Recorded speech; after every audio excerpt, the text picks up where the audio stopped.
Every now and again, that little voice in my head creeps in and says, you're not an author, you don't have the right credentials or educational background or backbone, you're not prolific enough. Today, we're going to talk about imposter syndrome. Let's get into it.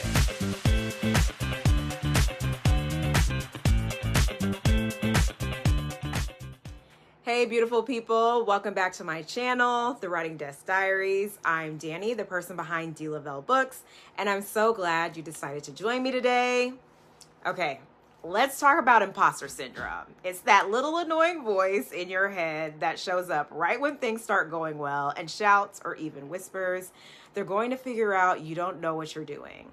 I'm a self-published author. I have a few works that are out in the universe, and I often sit in that space, especially after I've written something and hit save on that final draft. I tell myself, girl, this is not going to connect with people. Why do you keep showing up when you know for a fact you're not qualified to do this?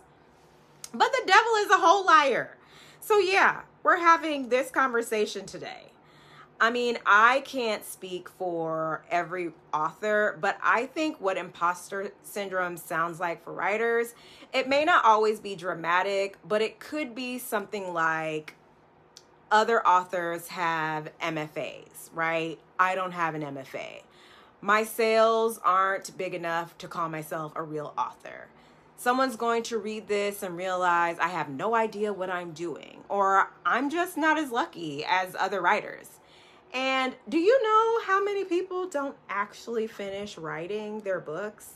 They just kind of write for years and years and years and never finish it for whatever reason. So if you finish that thing and you put it out into the world, kudos to you, because you're a writer, full stop. And imposter syndrome doesn't mean you're underqualified.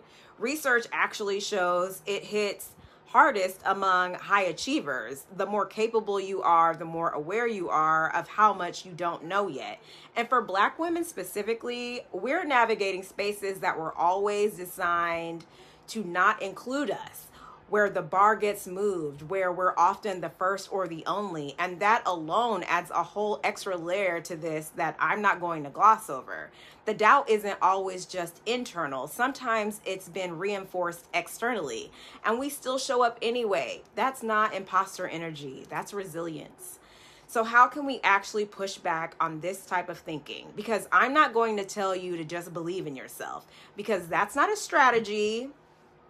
Here is what might actually work. Number one, keep receipts. Literally save the good reviews, the kind emails, the milestones. When the doubt shows up, you need evidence, not affirmations. Number two, reframe I don't know everything as I know enough to do this. You don't need to know everything. You need to know enough to take the next step forward. Number three, talk back to that voice and give that bitch the side eye when she shows up. Who do you think you are? Answer it out loud. If you have to say, I'm someone who has done the work, that's who I am. And number four, find your people, find your community, because community matters. Being around other writers and creatives who are honest about their own doubts makes the lie of imposter syndrome harder to believe. And let's be very clear. You are who you think you are. And don't let anyone tell you any differently. You're someone doing hard, uncertain, sometimes unforgiving, creative work. And that feeling of uncertainty, that's not proof you don't belong. It's proof you're paying attention. The real imposters, they never question themselves at all. Drop a comment if imposter syndrome has ever tried to stop you from sharing your work. I'd love to hear how you push back on it.